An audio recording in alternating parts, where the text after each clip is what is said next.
하나님의 말씀 사도행전 1장 6절로 8절에 있는 말씀을 함께 보시겠습니다. 사도행전 1장 6절로 8절 찾으셨으면 제가 받들어 읽겠습니다. 그들이 모였을 때에 예수께 여쭈어 이르되 주께서 이스라엘 나라를 회복하심이 이때이니까 하니 이르시되 때와 시기는 아버지께서 자기의 권한에 두셨으니 너희가 알 바 아니요 오직 성령이 너희에게 임하시면 너희가 권능을 받고 예루살렘과 온 유대와 사마리아와 땅 끝까지 이르러 내 증인이 되리라 하시니라. 아멘. 우리가 예수님을 믿는다면 주님께서 우리에게 무엇라 말씀하셨는지에 대해서 관심을 가져야 합니다. 특별히 본문은 우리가 주님의 제자로 모였잖아요. 주님의 교회로 모였는데 그 주님의 제자들이 모인 이 공동체가 어떻게 살아가야 할 것인지, 어떻게 이 땅에서 이 교회로서의 존재 역할을 해야 될 것인지에 대해서 오늘 본문은 우리에게 말씀을 해주고 있습니다. 분명히 우리가 알아야 될 것은 뭐냐면, 주께서 십자가와 부활을 통해서 우리에게 영원한 생명을 주셨어요. 아멘이죠? 십자가와 부활을 통해서 나와 여러분에게 영원한 생명을 주셨어요. 그런데 그것뿐만이 아니라 이제 나누게 될 이 세 가지 말씀, 주님께서 교회에 남기신 이 세 가지 말씀을 우리가 주목을 해야 되는데, 이 말씀을, 우리에게 주신 이 말씀을 우리가 사명으로 잘 감당할 때 우리는 더욱더 풍성한 삶을 누리게 될 것이고, 더욱이 교회가 교회다워지는 은혜를 우리가 누리게 될 것입니다. 그래서 주님이 교회에 남기신 것 세 가지가 있는데, 세 가지 말씀이 있는데 그것을 오늘 좀 여러분과 나눠볼게요. 첫째는 예수님이 교회에 남기신 첫 번째가 뭐냐면, 아직 끝나지 않은 임무를 이 교회에 남기셨어요. 아직 끝나지 않은 임무를 교회에 남기셨다. 오늘 본문 8절 하반절에 보면 예루살렘과 온 유대와 사마리아와 땅 끝까지 이르러 내 증인이 되리라 하시니라, 이렇게 말씀을 해요. 예수님은 반드시 저와 여러분을 하나님 나라로 부르실 줄로 믿습니다. 반드시 하나님 나라로 부르실 거예요. 그런데 하나님 나라에 가기 전에 우리가 반드시 마쳐야 될 임무가 있다는 거예요. 나와 여러분을 하나님은 반드시 하나님 나라로 부르실 건데, 그 하나님 나라로 부르시기 전에 우리가 이 땅에서 마쳐야 될 임무가 있다는 거예요. 그게 뭘까요? 어떻게 해서든지 잃어버린 자들을 얻는 것입니다. 오늘날 교회들이 나름대로 가치 있는 일들을 많이 한다고 해요. 이런 일 저런 일 교회에서 일들을 하지요. 그런데 성도들도 물론 세상에서 말하는, 세상에서 공감하는 가치 있는 일들이 있지요. 그런 것을 교회에서 할 때 성도들도 많은 공감을 가지고 있습니다. 그런데 여러분 한번 생각해 볼 것은, 우리가 하나님 앞에 쓸 때 하나님이 우리의 삶을 놓고 심판을 하실 거예요. 근데 그 심판 때에 이 땅에서 우리가 살아갈 때 그것을 결판받을 거 아니에요? 판결받을 거 아니에요? 어떻게 살았는지? 그러니까 그 심판 때에 다 타버려서 없어질 가치에 우리가 너무 집중하는 것은 아닌가라고 하는 것에 대해서 복음에 우리가 한번 비춰서 생각을 해보아야 된다는 거예요. 이게 복음에 비춰서 볼 때 이것이 정말로 우리가 하는 일이 가치가 있는 일인가? 먼저 본 교회에서 이렇게 사역을 할 때 한 번은 당회를 이렇게 하는데 한 장로님이 이렇게 말씀을 하세요. 목사님, 우리 교회에서 양로원을 줘가지고 양로원 운영을 하면 어떻겠냐는 거예요. 뭐 나름대로 고민을 하셔서 말씀을 하셨겠지만 제가 그 부분은 분명하거든요. 그래서 제가 이렇게 말씀을 드린 기억이 나요. 장로님, 양로원은 나라에서 하는 일이고요. 교회는 교회가 해야 할 일을 해야 합니다.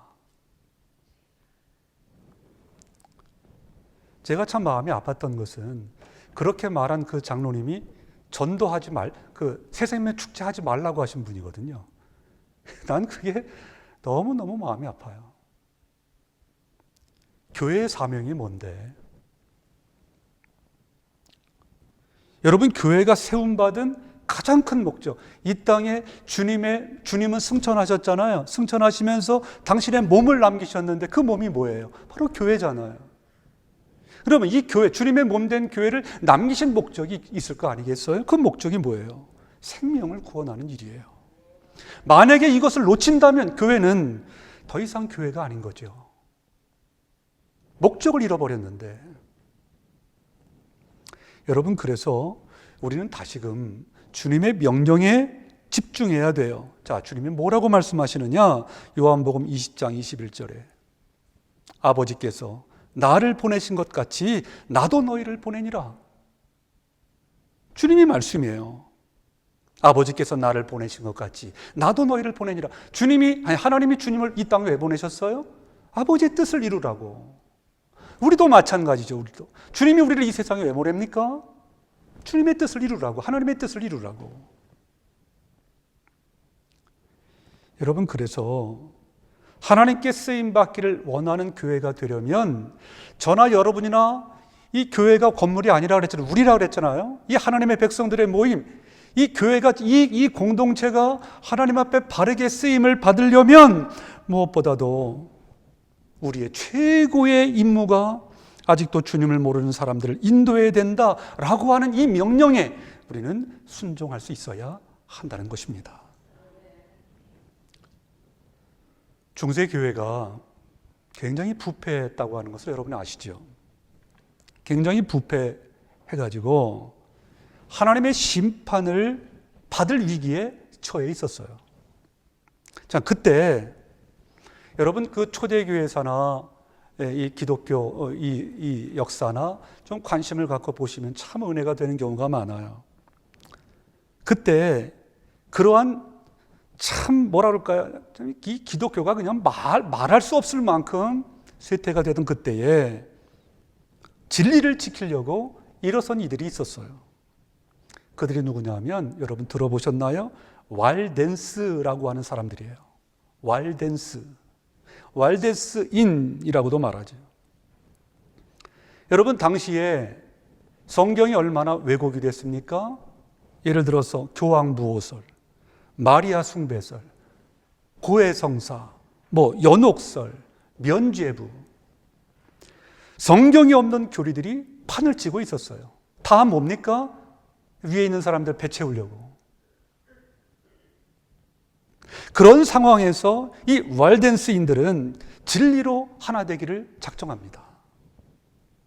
순교의 길을 각오하고 진리 수호의 길을 택해요. 그리고는 진리를 왜곡하는 교황청과 끝까지 싸웁니다. 그 왈덴스인의 그 지도자가 누구냐 하면 피터 왈더라고 하는 사람이에요. 이분의 희생이 귀한데 재산을 다 팔아서 가난한 사람들에게 나누어주고 가장 성경적이고 예수 그리스도의 가르침에 맞는 진리만을, 그 서슬퍼런데 그 진리만을, 성경만을 설교했어요. 그러자 교황이 설교 금지령을 내리죠.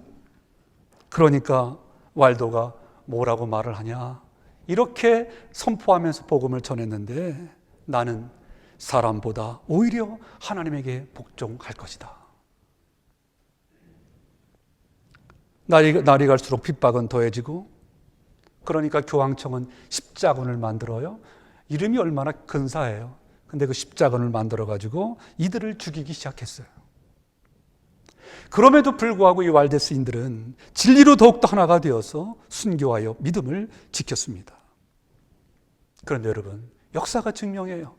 이들의 영향으로 누가 활동을 했죠? 종교개혁자들이 일어났어요. 영국의 그 위클리프, 프랑스의 잔 칼빈, 독일의 마틴 루터, 다 이들의 영향을 받은 거죠. 복음을 지키기 위해 하나의 미랄이 되어 희생이 될 때 온전한 많은 열매가 맺어지게 되었다는 거예요.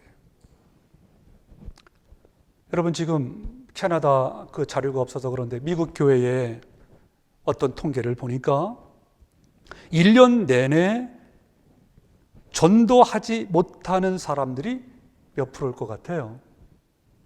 1년 내내 전도를 한 사람도 못하는 경우인데 그게 98%래요. 여러분, 교회가 가장 영광스러울 때는 하나님이 주신 사명을 감당하는 때인 줄로 믿습니다. 그때가 교회가 가장 영광스러운 거예요.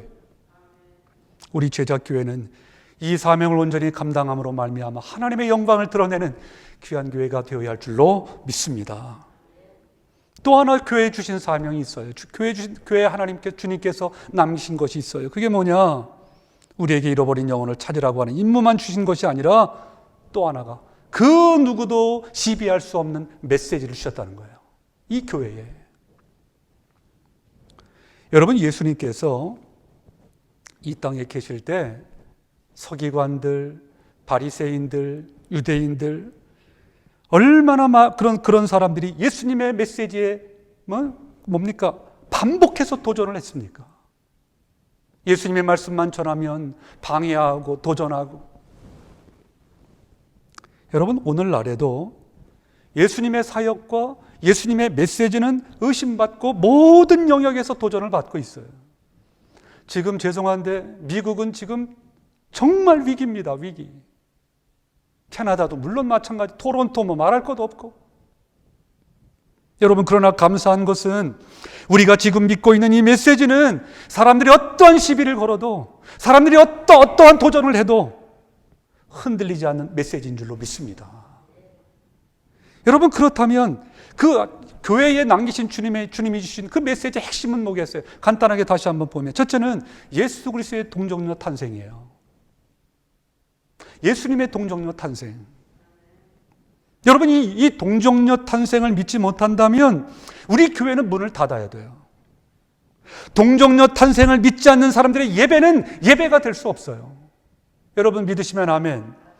여러분, 예수님은 동정녀로 말미암아 탄생했어요. 아멘이지요. 이것을 부인하게 되면 여러분, 참, 제가 여기 목사님도 계신데 제가 월요일마다 제가 원체 운동을 많이 안 해서 이 운동을 좀 해야 되겠다 싶어서 월요일마다 오전에 2시간씩 목사님들하고 탁구를 치거나 족구를 하거나 그렇게 해요.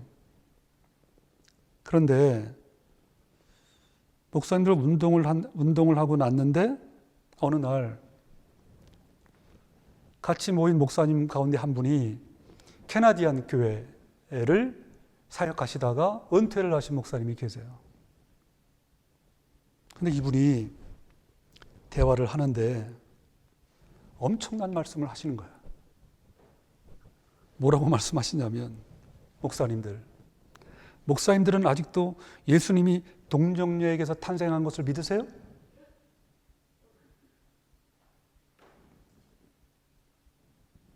그게 말이 된다고 생각하세요? 아이주여가 아니라니까요. 이게 실제라니. 캐나디안 교회를 사역하신 목사님. 여러분, 여기 낙스 신학교 같은 데는 우리는 신학교로 치지도 않아요. 이름만 신학교지. 얼마나 자유주의적인지 전부 다 이성으로 판단해야 되잖아요. 성경을. 여러분, 다시 한번 강조하지만 만약에 예수님의 동정녀 탄생을 부정하게 되면 기독교의 근간이 흔들리는 거예요. 기독교는 무너져 버려요. 그런데 여러분, 이게 왜 중요한 겁니까? 이거는 역사적인 사실이기 때문이에요. 픽션이 아니에요. 팩트예요, 팩트.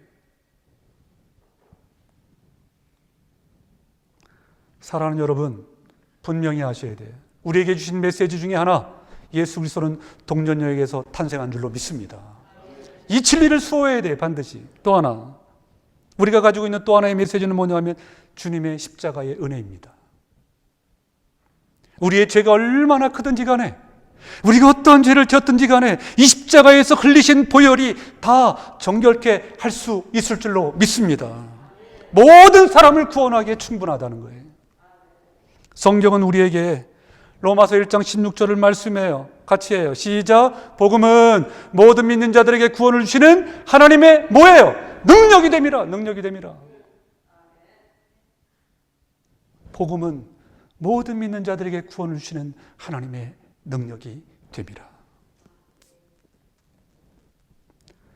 여러분, 예수 그리스도가 복음의 핵심인데 예수님이 흘리신 십자가의 보혈은 우리의 죄를 모두 씻고 우리를 죄에서 건져내어 구원하여 하나님의 자녀가 되게 하시는 줄로 믿습니다. 이게 주님이 흘리신 보혈의 능력이에요. 시간상 또 하나 우리가 가지고 있는 메시지가 뭐냐? 예수님이 죽으셨어요. 십자가에서 죽으셨어요. 그 다음에 뭐 했어요? 부활했어요. 그 다음에 뭐 했어요? 승천했어요. 그 다음에 뭐 할 거예요? 다시 오실 거예요. 믿으시면 아멘. 분명한 진리입니다. 분명한 메시지. 부인할 수 없는 기독교 진리입니다. 여러분, 이 진리가 우리를 변화시킨 줄로 믿습니다. 여러분, 오늘 주변을 둘러보세요. 사람들이 필요한 것이 뭘까요? 돈일까요? 뭘까요? 뭐니 해도 하나님의 은혜입니다. 사람들이 자기 잘난 맛에 살지만 나름 얼마나 힘들어하고 좌절하고 고통 가운데 있고 몸부림을 치는지 몰라요. 특별히 죽음 앞에서, 여러분, 죽음 앞에서 떨지 않을 사람이 있어요? 구원에 대한 확신이 없는 사람, 자기의 의로 살았던 사람, 죽음 앞에 딱 섰을 때 그 두려움을 어떻게 설명할래요? 내 죄를 내가 없이 할 수 없으니까 반드시 우리에게는 구원자가 필요한 것 아니겠어요? 복음은 모든 믿는 자들에게 구원을 주시는 하나님의 능력이 됨이라. 이 분명한 메시지로 우리는 주님께 인도함 받았단 말이죠. 그러므로 이 진리를 수호하는 제자교회가 되어야 합니다. 이 진리를 수호하는, 이 진리를 지켜내는 마지막 세 번째, 교회에 남기신 것이 또 뭐냐? 주님이 남기신 것이 뭐냐? 교회에게 끝나지 않은 임무를 남기셨어요. 또 하나는 세상이 시비 걸 수 없는 메시지를 남기셨어요. 또 하나는 8절을 보시면 예수님은 우리에게 엄청난 능력을 주셨어요. 오직 성령이 너에게 임하시면 너희가 권능을 받고 그랬어요. 예루살렘과 온 유대와 사마리아와 땅 끝까지 이르러 내 증인이 되리라. 마태복음 28장 안 나왔는데, 그러므로 너희는 가서 모든 족속으로 제자로 삼아 아버지와 아들과 성령의 이름으로 세례를 베풀고 내가 너에게 분부한 모든 것을 가르쳐 지키게 하라. 성경은 예수님께서 복음을 위임하셨다고 말해요. 그런데 위임만 하신 것이 아니라 뭐냐? 주님은 우리에게 그분의 능력, 무한한 성령의 능력을 주셨다라고 말씀합니다. 무한한 능력을 우리에게 주셨다고 말씀해요. 자, 그런데 사람들은요, 세상의 분위기가 그래서 그런지 몰라도 교회를 다닌다고 하지만 성령 충만 아니면 성령의 능력 이런 말씀들을 드리면 부담감을 가져요. 여러분, 그러나 우리가 알아야 할 것은 성경은 우리 모두가 성령 충만하기를 명령하셨다는 거예요. 같이 한번 읽어요. 시작. 술 취하지 말라. 이는 방탕한 것이니 오직 성령으로 충만함을 받으라. 명령어예요. 명령어. 받으라. 여러분, 그러면 왜 성경은 우리에게 성령 충만을 받을 것을 요구합니까? 왜 우리는 성령 충만이 필요한 것입니까? 다른 것 아니에요. 그것은 성령 충만함이 없으면 주님이 우리에게 주신 임무를 수행할 수 없어요. 더 나아가 성령 충만이 없으면 우리에게 들려진 메시지를 전할 힘이 없어요. 성령 충만이 없으면 사람들의 마음을 움직이지 못해요. 성령 충만이 없으면 삶이 변하는 것을 결코 볼 수 없어요. 성령 충만이 없으면 부흥이 오는 것을 볼 수 없고, 성령 충만이 없으면 하나님의 기적을 체험할 수 없어요. 그래서 우리에겐 성령 충만이 필요해요. 하나님의 사람 사도 바울을 우리는 잘 알아요. 그처럼 위대한 삶을 살았던 사람이 어디 있겠어요? 그런데 그의 생애를 보면 우리의 생각과는 달라요. 하나님의 복음을 위하여 일평생 드렸는데 그의 삶은 고난의 연속이었어요. 우리는 다 일반적으로 그런 생각하지 않아요? 내가 신앙생활 잘하면 문제나 어려움은 없을 것이다. 내 앞에 꽃길만 있을 것이다. 그런 생각하지 않아요? 그런데 어쩌면 좋아요. 사도 바울도 그랬고 모든 믿음의 사람들이 다 순교를 하거나 십자가의 길을 걸었는데, 사랑하는 여러분, 우리가 신앙생활 잘 해나갈 때 하나님이 우리에게 은혜를 주시죠. 자녀들을 지켜주시고 가정을 지켜주시고 생업을 지켜주시고 건강을 지켜주시고, 그러나 때로는 우리에게 고난도 허용하신다는 거예요. 우리에게 어려움도 허용하신다는 거예요.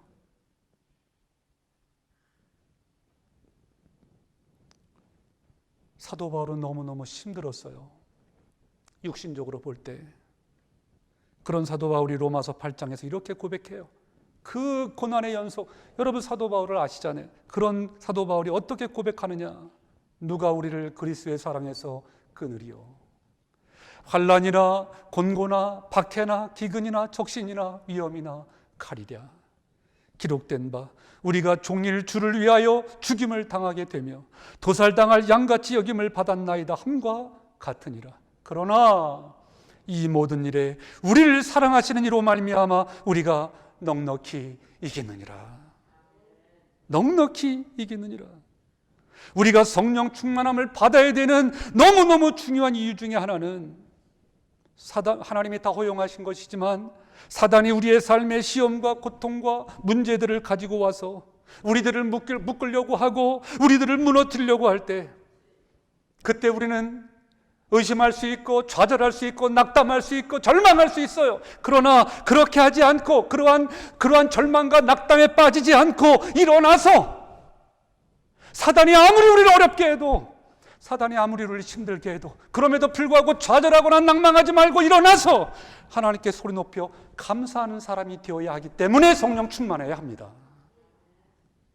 여러분, 분명한 것은 성령의 무한한 능력을 가지고 있기 때문에 지금 사도 바울이 고백한 것처럼 우리에게는 결국 승리만이 있을 줄로 믿습니다.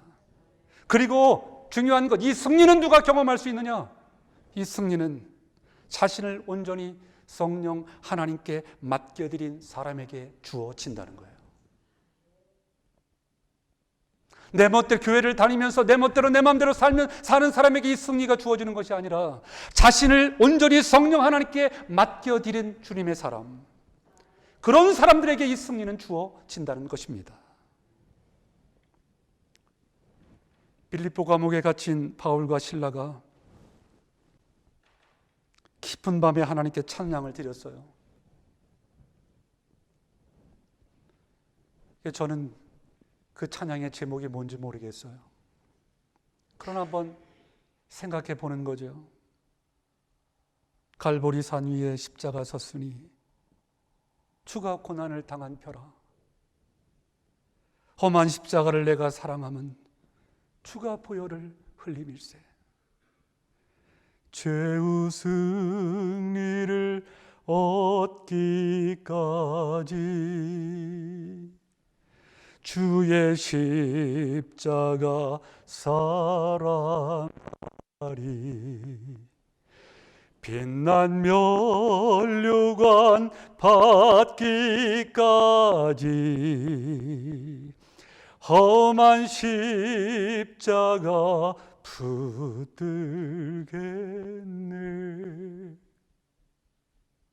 여러분, 그 차디찬 감옥 안에서 그들이 찬양하면서 이런 찬양 불렀지 않았겠어요?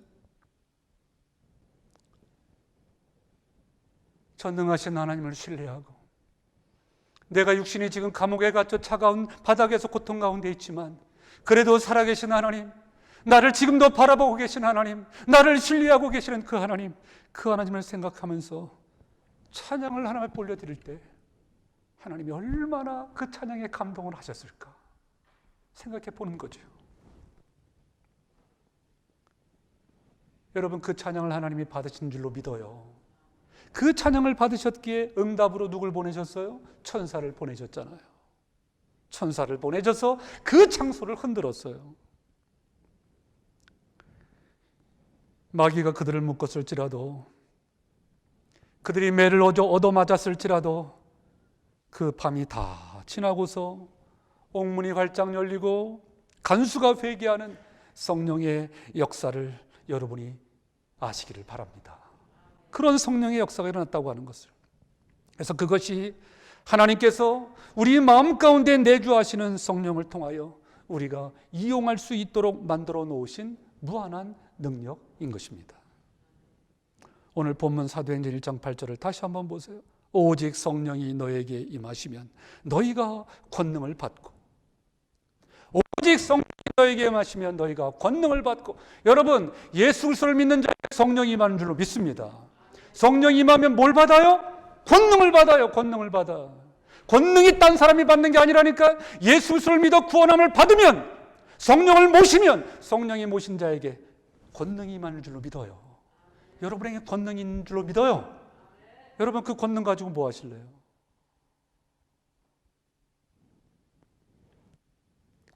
저는 목회를 하면서 참 안타까운 것은, 오랫동안 교회를 다녀도 무슨 직책이 있어도 아무런 변화가 없고 아무 일도 일어나지 않는 그런 분들을 너무 봐요. 그런 교회들을 너무 많이 봐요. 우리 교회는 과연 어떨까? 우리 제자교회는 어떤 교회가 되어야 할까? 그래서 기도하죠. 하나님, 성령의 능력으로 충만케 하셔서 능력의 삶, 능력의 복음, 능력의 메시지를 우리의 눈으로 보게 하여 주옵소서. 기도하는 거죠. 기도하는 거예요. 말씀을 맺을게요. 사랑하는 여러분, 우리 주님께서 뜻이 계셔서 우리 제자교회를 이곳에 세운 줄로 믿어요. 다음 주면 교회 설립 감사 예배를 드립니다. 여러분, 어떤 마음으로 출발하시겠어요? 우리 교회에게 주님이 남기신 것이 있어요. 주님이 우리에게 임무를 남기셨어요. 주님은 우리에게 뭘 남기셨어요? 메시지를 남겼어요. 주님 우리에게 뭘 남기셨어요? 무한한 능력을 남기셨습니다. 그러한 것들을 왜 남기셨을까요? 이것은 오늘날 우리 교회에게 주신 사명을 감당하라고.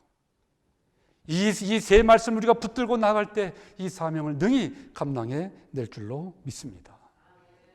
새롭게 시작하는 이 제자교회, 그리고 사랑하는 여러분, 성령으로 충만하셔서 무한한 능력을 가질 뿐만 아니라 그 권세를 누리시기를, 그래서 하나님을 기쁘시게 하는 우리 제자교회가 될 수 있기를 간절히 주님의 이름으로 축복합니다. 우리 찬양할게요.